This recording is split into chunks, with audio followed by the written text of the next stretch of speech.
Buenas noches, queridos hermanos y amigos. Dios les bendiga ricamente con toda bendición del cielo. Aquí estamos un miércoles más para continuar con el estudio del libro de Hechos, basado en los escritos del hermano Weldon Biertel, reconocido misionero y teólogo bautista.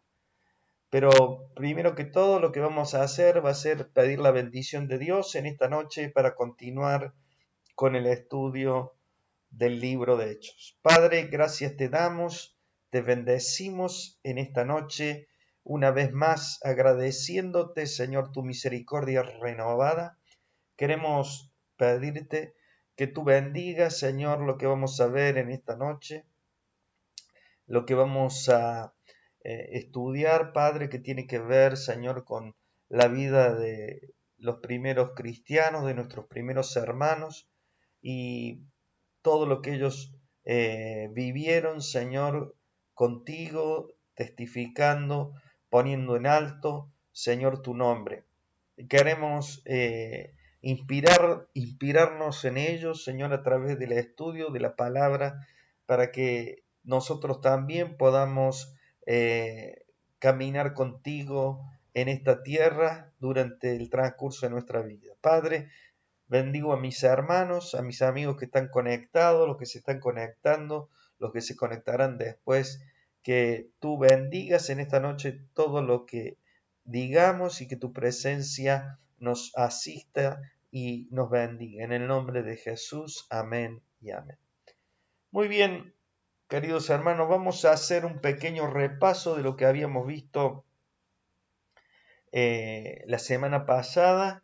Ya estamos en el capítulo 19, estamos terminando, hoy vamos a terminar el capítulo 19 de Hechos, que tiene que ver con el trabajo de testimonio de Pablo en Éfeso. Vimos nosotros algunos acontecimientos que se sucedieron mientras Pablo estuvo allí. El primero que habíamos visto el miércoles pasado fue el encuentro de, de Pablo con los discípulos de Juan que estaban en Éfeso, que eran justamente 12 discípulos de Juan el Bautista.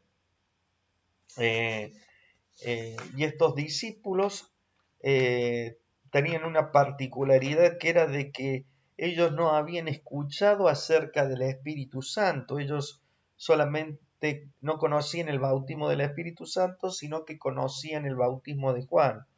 Entonces, Pablo tuvo que hablarles y les preguntó si habían recibido el Espíritu Santo, y ellos dijeron que no conocían lo que era el Espíritu Santo. Entonces, ahí pudo él orar por ellos, imponiéndole la mano, dice la palabra.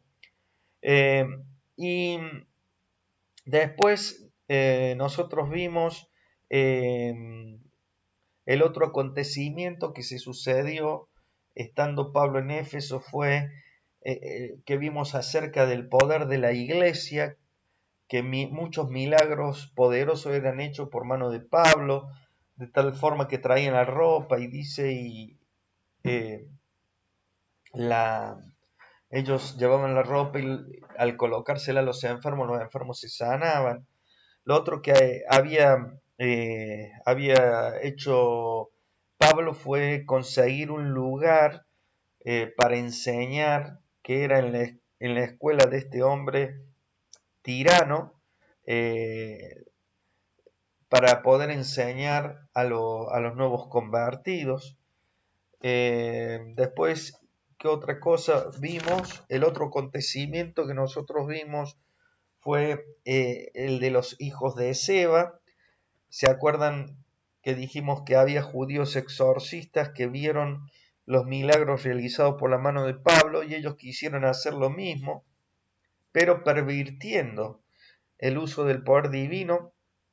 Ellos pensaron que el nombre de Jesús era como una palabra mágica, un talismán que podía ser usada para lograr sus fines egoístas.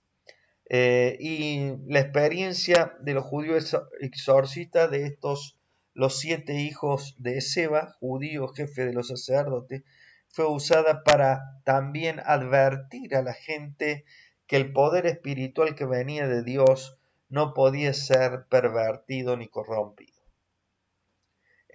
Vimos que 2 de los exorcistas invocaron el nombre de Jesús sobre un endemoniado, al igual que los espíritus malos que se describen en los evangelios. El demonio reconoció el poder de Jesús y conocía también a Pablo, pero no tuvo temor del poder espiritual superficial de estos hombres, de los hijos de Seba, y dice la palabra que saltando este hombre sobre ellos, los dominó y pudo más que ellos, de tal manera que huyeron de esa casa desnudos y heridos. Eso leímos en este capítulo 19, versículo 16.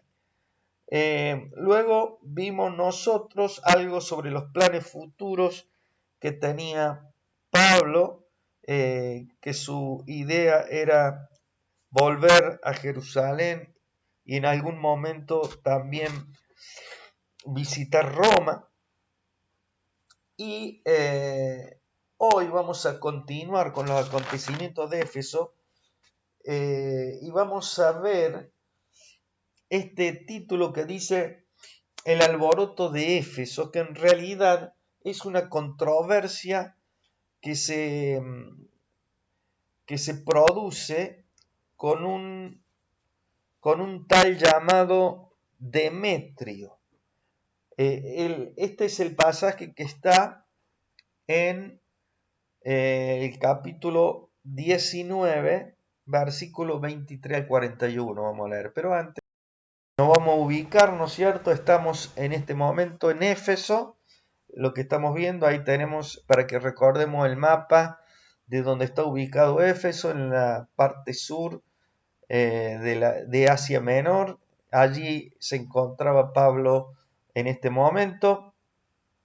Y luego lo que vamos a ver hoy, esto que es la controversia de Pablo con Demetrio. Vamos a leer la palabra, entonces capítulo 19 del 23 al 41, dice así la palabra del Señor. Hubo por aquel tiempo un disturbio no pequeño acerca del camino, o sea, se refería acerca del cristianismo, acerca de la doctrina cristiana, ¿no es cierto? Porque un platero llamado Demetrio, que hacía de plata templecillos de Diana, daba no poca ganancia a los artífices, a los cuales, reunidos con los obreros del mismo oficio, les dijo: varones, sabéis que de este oficio obtenemos nosotros nuestra riqueza, pero veis y oís que este Pablo, no solamente en Éfeso, sino en casi toda Asia, ha apartado a muchas gentes con persuasión, diciendo que no son dioses los que se hacen con las manos. Y no solamente hay peligro de que nuestro negocio venga a desacreditarse, sino también que el templo de la gran diosa Diana sea estimado en nada, y comience a ser destruida la majestad de aquella a quien venera toda Asia y el mundo entero. Fíjense lo que está diciendo este hombre, tratando de incitar a todos los plateros, a todos los obreros, en contra de Pablo, que él estaba justamente predicando acerca de que en contra de la idolatría justamente. Bien. Y no solamente hay peligro de que nuestro negocio venga a desacreditarse, sino también que el templo de la gran diosa Diana sea estimado en nada y comience a ser destruida la majestad de aquella quien venera toda Asia y el mundo entero. Cuando oyeron estas cosas, Los obreros, los otros plateros, se llenaron de ira y gritaron diciendo: grande es Diana de los Efesios. Y la ciudad se llenó de confusión, y a una se lanzaron al teatro, arrebatando a Gayo y a Aristarco, macedonios, que eran compañeros de Pablo. Y queriendo Pablo salir al pueblo, o sea, para calmar a la multitud, los discípulos no le dejaron. También algunas de las autoridades de Asia, que eran sus amigos, le enviaron recado rogándole que no se presentase en el teatro. Unos, pues, gritaban una cosa y otros otra, porque la concurrencia estaba confusa y los más no sabían por qué se habían reunido. Y sacaron de entre la multitud a Alejandro, empujándole los judíos. Entonces Alejandro, pedido silencio con la mano, quería hablar en su defensa ante el pueblo. Pero cuando le conocieron que era judío, todos a una voz gritaron, casi por 2 horas estuvieron gritando la gente: grande es Diana de los Efesios. Entonces el escribano, cuando había apaciguado la multitud, dijo: varones efesios, ¿y quién es el hombre que no sabe que la ciudad de los Efesios es guardiana del templo de la gran diosa Diana y de la imagen venida de Júpiter?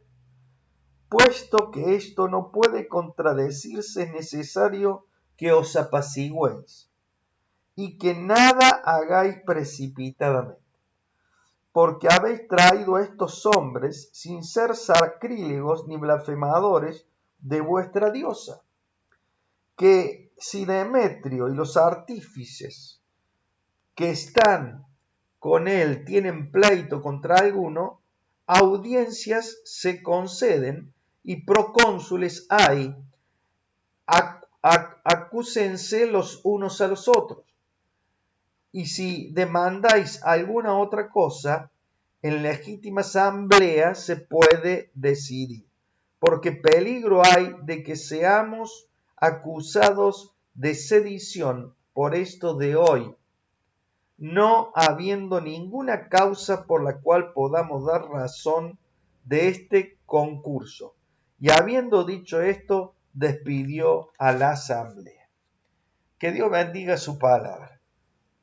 Pero nosotros tenemos aquí la controversia que se produce con este hombre Demetrio, y el autor de Hechos ya ha dado evidencia de que el Evangelio hizo un gran impacto en Éfeso. La controversia con Demetrio, que era, como dijimos, un platero, se añade a la evidencia de la influencia que tenía la iglesia. Esta controversia no fue el resultado de un complot de los judíos, sino de los griegos, cuyos negocios se estaban viendo afectados. La causa ostensible de la revuelta fue el celo religioso, pero la causa real era la disminución en la ganancia económica que estaban teniendo los plateros. Demetrio se dedicaba a esta provechosa empresa de fabricar imágenes de plata de Artemisa o Diana, pero después de que Pablo predicó por muchos meses en Éfeso, el interés de los ídolos había disminuido. A menudo los peregrinos que adoraban a Artemisa compraban ídolos de plata para llevarlo a sus hogares.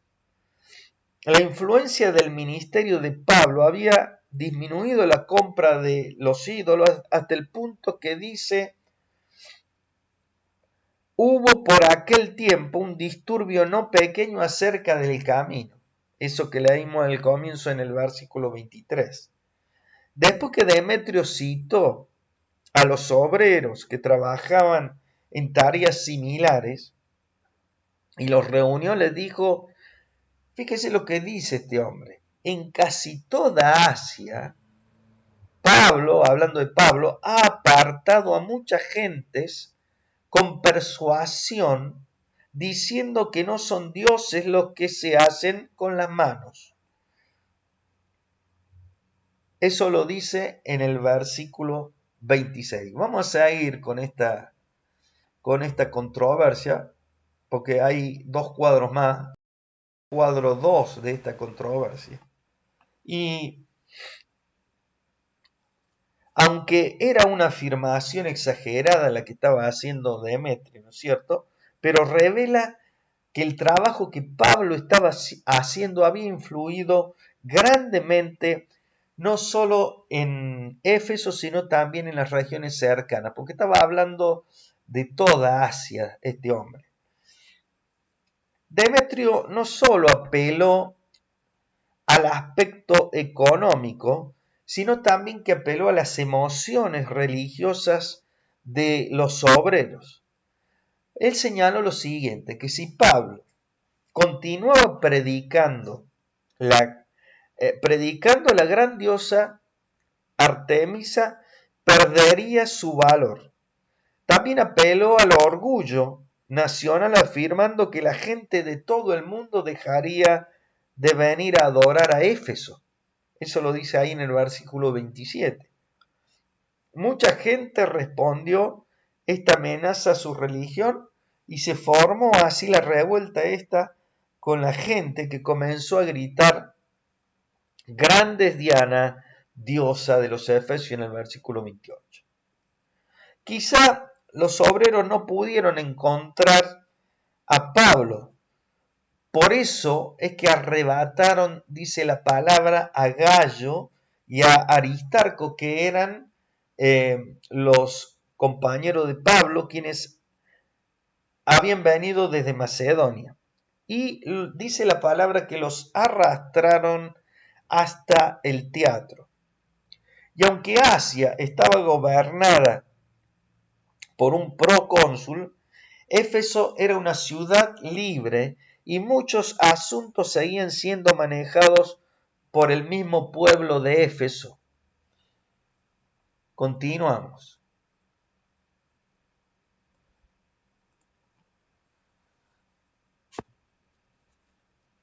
3 veces por mes la gente se reunía en lo que se llamaba eclesia, de donde viene la palabra luego iglesia, pero eclesia significa asamblea. Y además se podía citar asamblea extraordinaria por alguna ocasión especial. Se elegía a un secretario de la asamblea o escribano, que es el que se nombra aquí en esta asamblea, dice el escribano, habla aquí en la palabra, para que presidiera la misma, para anotar las actas y para convocar o despedir a la asamblea. Se citó una asamblea extraordinaria para juzgar a estos dos hombres, a Gallo y a Aristarco. El oficial de la ciudad habló a la multitud para que mantuviera el orden y les reprendió por su irracionalidad emocional. Eso dice el versículo 35 que leímos. Les recordó que no era necesario defender a Artemisa ni informar a ningún ciudadano que Éfeso era era guardiana del templo de esa gran diosa. Artemisa estaba representada por una roca sagrada que, según la tradición, había caído del cielo. Quizá se haya tratado de un meteoro. Vamos a continuar con el otro cuadro.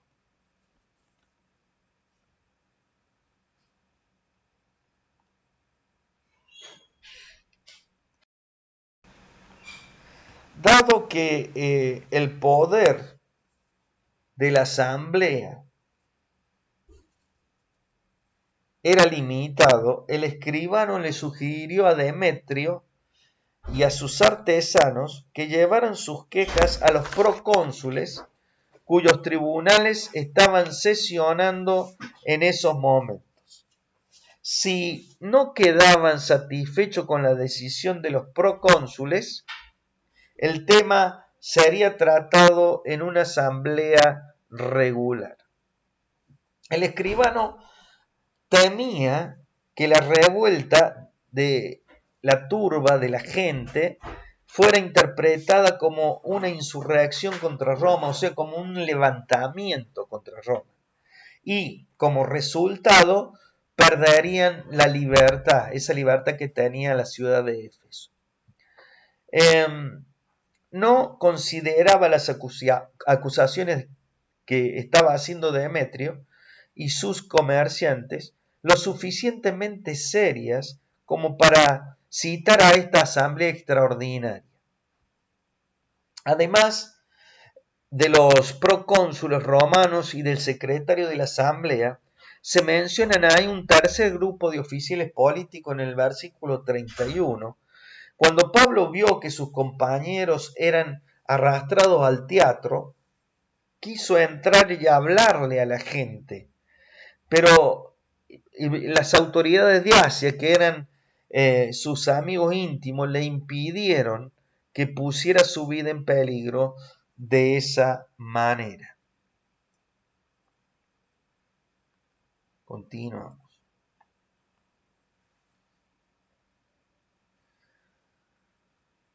Las autoridades de Asia eran oficiales provinciales. Cada provincia tenía un concilio de delegados de las principales ciudades, los cuales manejaban los asuntos provinciales comunes. La principal responsabilidad era la de supervisar la adoración al emperador romano en las provincias. El propósito de esta adoración era una prueba de lealtad y un lazo de unidad para el imperio.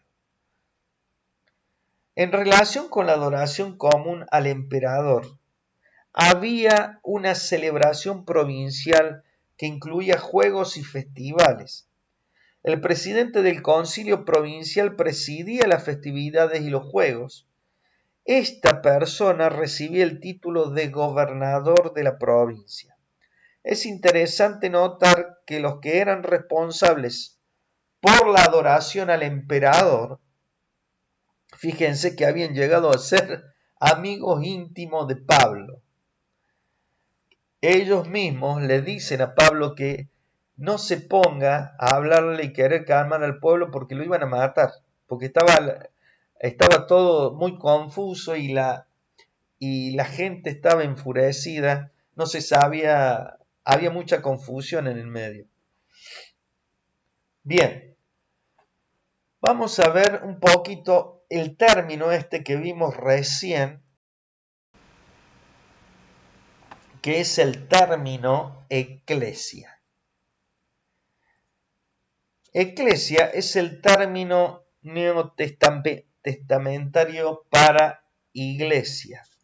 Nosotros vimos acá que se usa en el versículo 32, en el 39 y en el 41, que esa palabra está traducida aquí como asamblea, pero en realidad la palabra griega es eclesia, que es de donde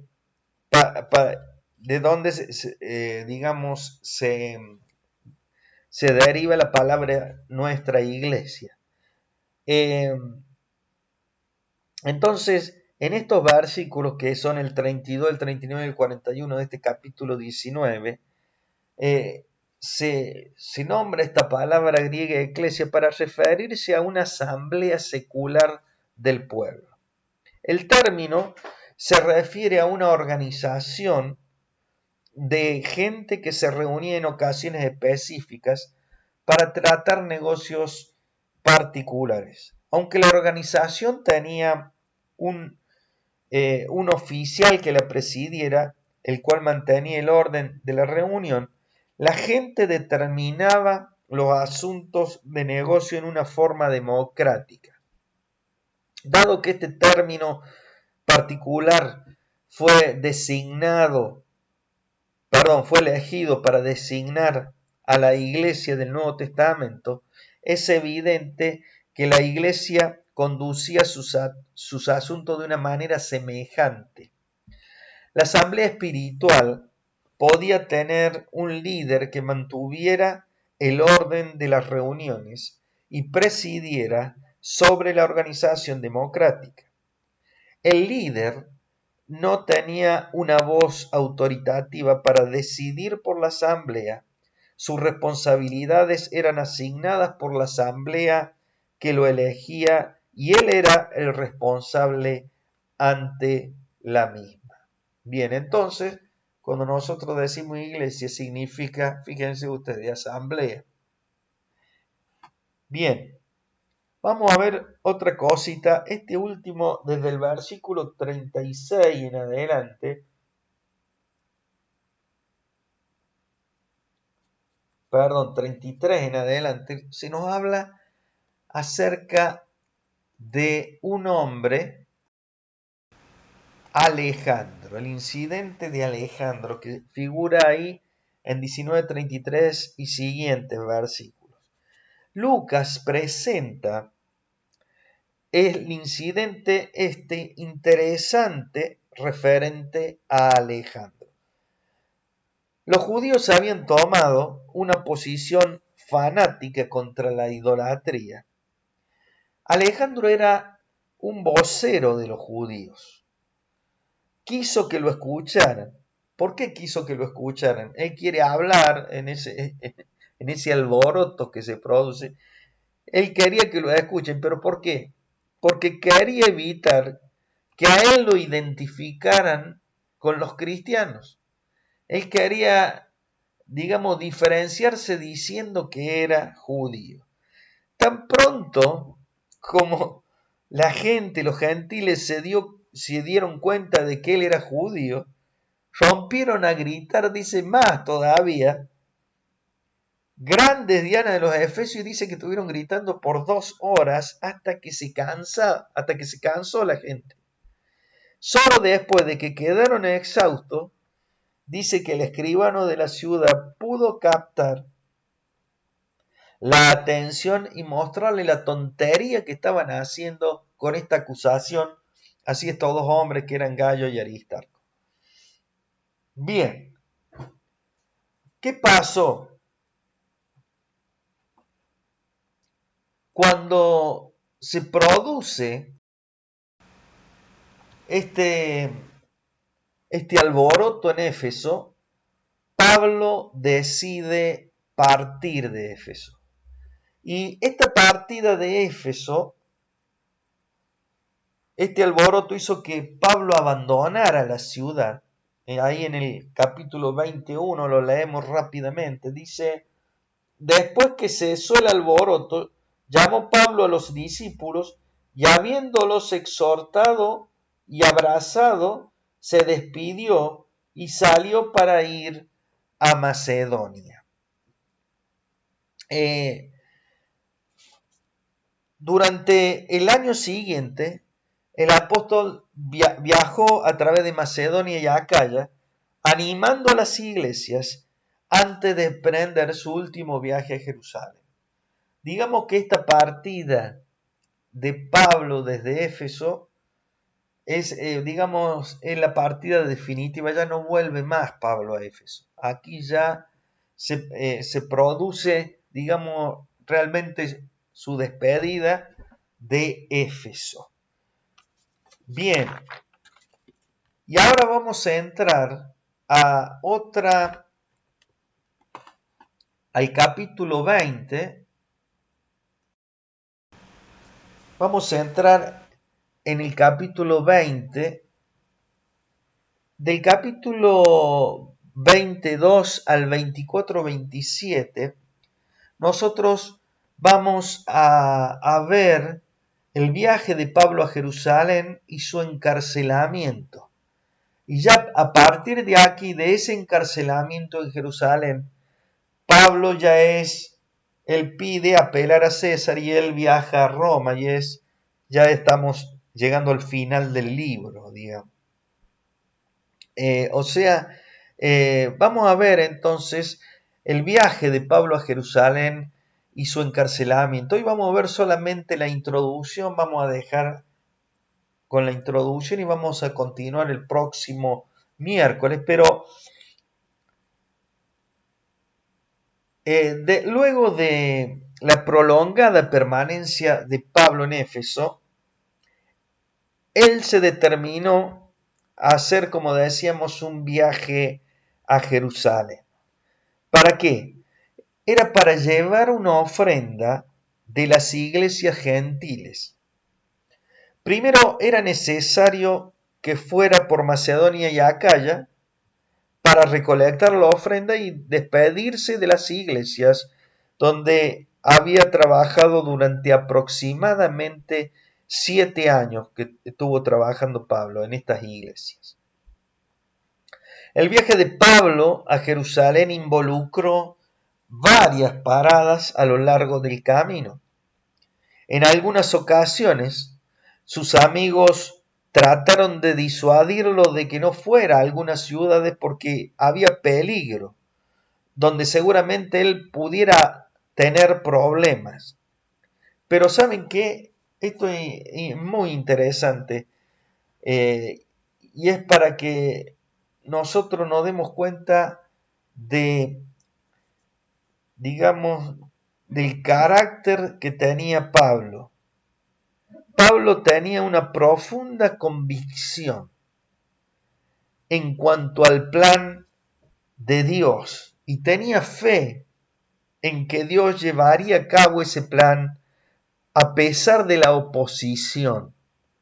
A pesar de la oposición, él estaba convencido de que Dios iba a llevar a cabo el plan. Por lo tanto, nunca se desvió de la meta que él tenía de llevar el mensaje de la palabra a los diferentes lugares por los cuales anduvo.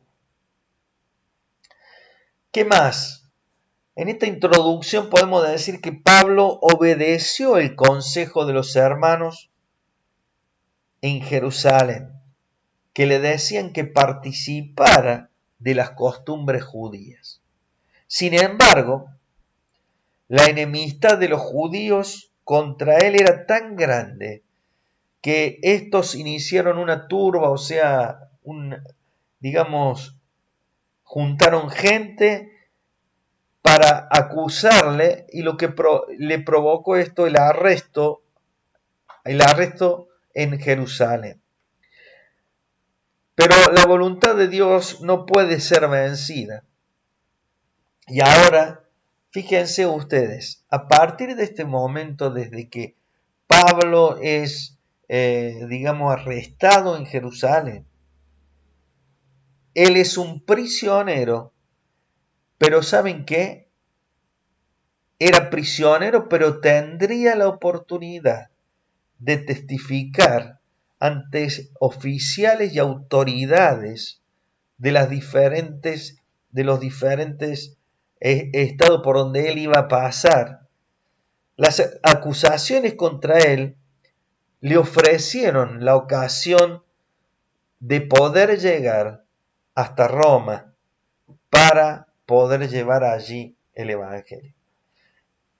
Con esta introducción nosotros comenzamos entonces este capítulo 20 y vamos a ver la última parte ya del libro de Hechos, así que vamos a continuar entonces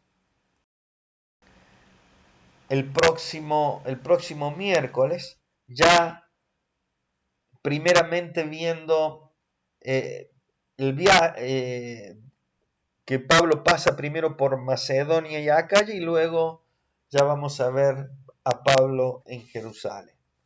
Muy bien, pero una de las cosas que aprendemos en este en esto que hemos visto hoy es justamente esto, la seguridad que Pablo tenía de que Dios tenía un plan para su vida y que, bueno, desde la aparición del Señor, ¿no es cierto?, en el camino, él nunca se separó de esa meta que él tenía. Él fue llamado a predicar a los gentiles, de eso no se apartó en toda su vida. En lo que vamos viendo, fíjense ustedes, la perseverancia.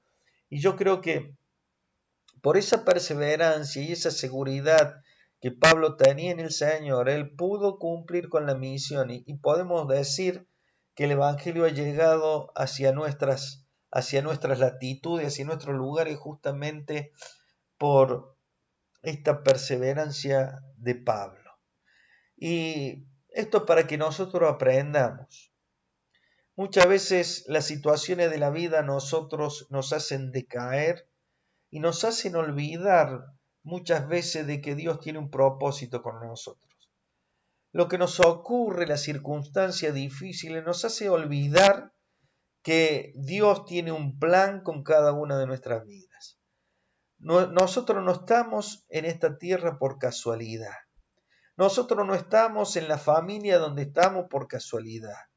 Nosotros no estamos en la iglesia donde estamos por casualidad, sino que estamos porque Dios tiene un plan con cada una de nuestras vidas.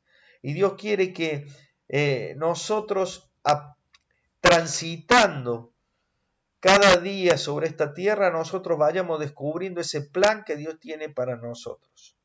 Para eso tenemos que buscarle, tenemos que tener comunión con Él, tenemos que tener comunión los unos con los otros, tenemos que orar los unos por los otros, relacionarnos los unos con los otros, y en ese relacionarnos con Dios y con los demás, nosotros vamos a descubrir el plan que Dios tiene y el propósito que Dios tiene para nosotros. Por eso yo quiero animarles a que sigamos adelante. Quiero animarles, así como Pablo nos anima a nosotros, a perseverar y a no bajar los brazos, sabiendo que Dios tiene un propósito y un plan para cada una de nuestras vidas. Vamos a pedir la bendición del Señor. Padre, gracias te damos por lo que hemos visto en esta noche.